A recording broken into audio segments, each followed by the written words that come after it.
Hi guys, my name is Barry and welcome back to the channel. Today I'm going to be doing a review for the finale of The Ones Who Live, the spin-off to The Walking Dead featuring Rick and Michonne. And apologies that I've not done this one for a long time. I should have done this about a month ago. I went on holiday and I decided to leave it until I got back from holiday.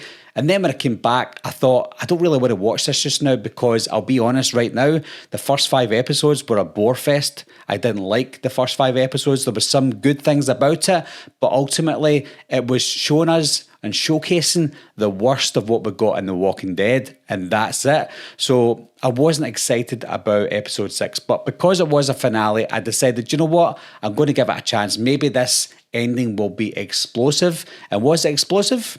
Not quite. Because of what went on in the first 5 episodes, I was a little bit worried that the last episode was going to be almost filler as well. And I think, unfortunately, most of this episode was also filler. I think the last 15 minutes were decent, but not great. But the first 35 minutes of the show, of this episode, it was a complete bore fest again, and it felt like a filler episode. Rick and Michonne's plan was to break into the CRM, take the documents that Anne said that she had on them. Once they get the documents, they're going to leave, go back to Alexandria and live a happy life. However, what they were able to do in the show was they break into CRM, they get the documents, but at the same time, Rick has been told information from the general as to what the CRM is all about. And he finds out, at the same time as Michonne, they find out that the CRM go to other communities and wipe them all out. And they take around about 10% of the children and bring them back with them. That's all they do. Why did they do it? Well, the general has information that the world probably won't be living within 14 years. After 14 years, they believe that civilization will be wiped out unless they do what they're doing. The CRM are taking certain children, pull them into the community and killing off everybody else. And by doing so, they're able to sustain humanity and keep humanity alive. So that's the plan. That's what they believe is the case. Rick and Michonne have other ideas though. They don't want that to happen. So they, because they're absolutely amazing and they can do anything they want, they're able to break in, take the documents that Anne left them, kill everybody and get out of there and save humanity. I was thinking that how are Rick and Michonne going to take out an entire military, not just a military, but they're equipped with military gear that they had before the apocalypse. So how are they able to do that? Well, they actually did do it, of course, and they've done it in the most silly way possible. They managed to kill everybody, and they might think that's a smart way of doing it, as in the writers of the show, but all the way through this show, I didn't like Rick and Michonne's attitude towards each other.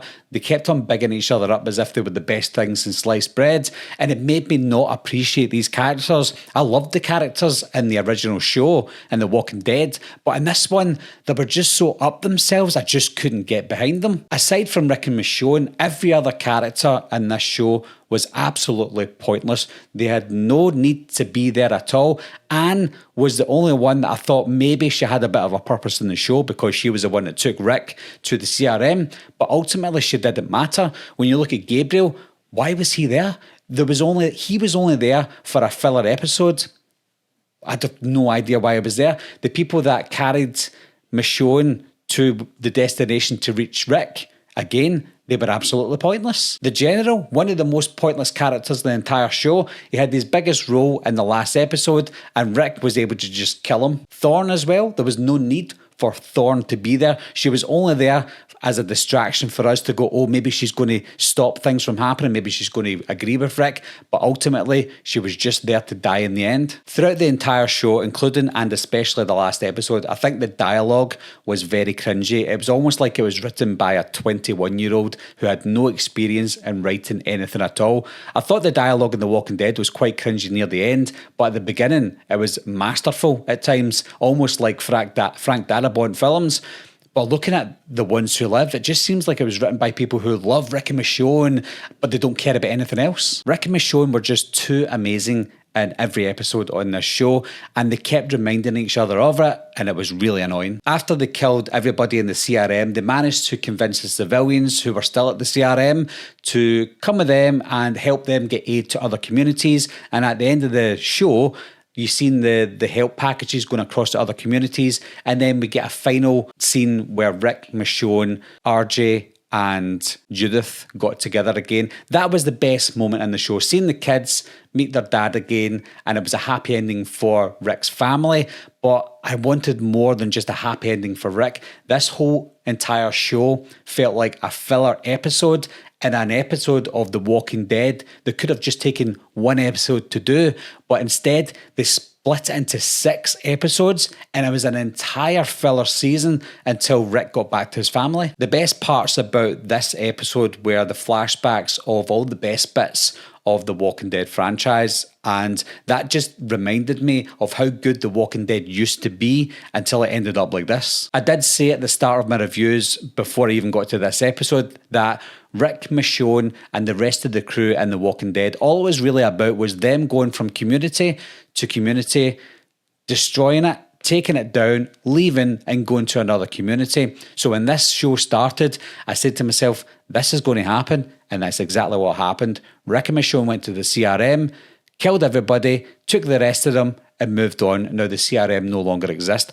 Who knows, maybe the CRM were trying to do it for the good of the world. Maybe the world would have ended in 14 years and the CRM are just trying to save at least 10%. But at the same time, Rick and Michonne weren't happy with that because they wanted them to live and everybody else that they knew. So they're quite selfish. So they kill everybody, move on, and that's it. Rinse and repeat. Oh, and I forgot, there's some zombies in this show, but let's not talk about them. So as you can tell, guys, I'm mightily disappointed. It was an epic disaster, an epic failure of biblical proportions. I wanted a huge return for Rick Grimes. The first episode was decent enough for me to decide I'm going to continue watching this. But after that, it fell flat on his face. It wasn't an epic return of Rick. It wasn't an epic reunion between Rick and Michonne. It was just Rick and Michonne saying to each other how amazing that they are and how fantastic they are, how much they can beat anybody they want. And that's it. So what do you think of the show, guys? Do you think it was better than The Walking Dead? I know that some people are raving about this show because the acting was good at times, but the dialogue was the biggest issue for me, and it just felt like a filler season for I don't know. But leave your comments down below, guys. Let me know what you think of the show, and I'll talk to you soon. Meeting adjourned. I'll be right back. What are you waiting for, huh? Coming to get you, Barbara. Ever played Skin the Cat? Someone's in the back!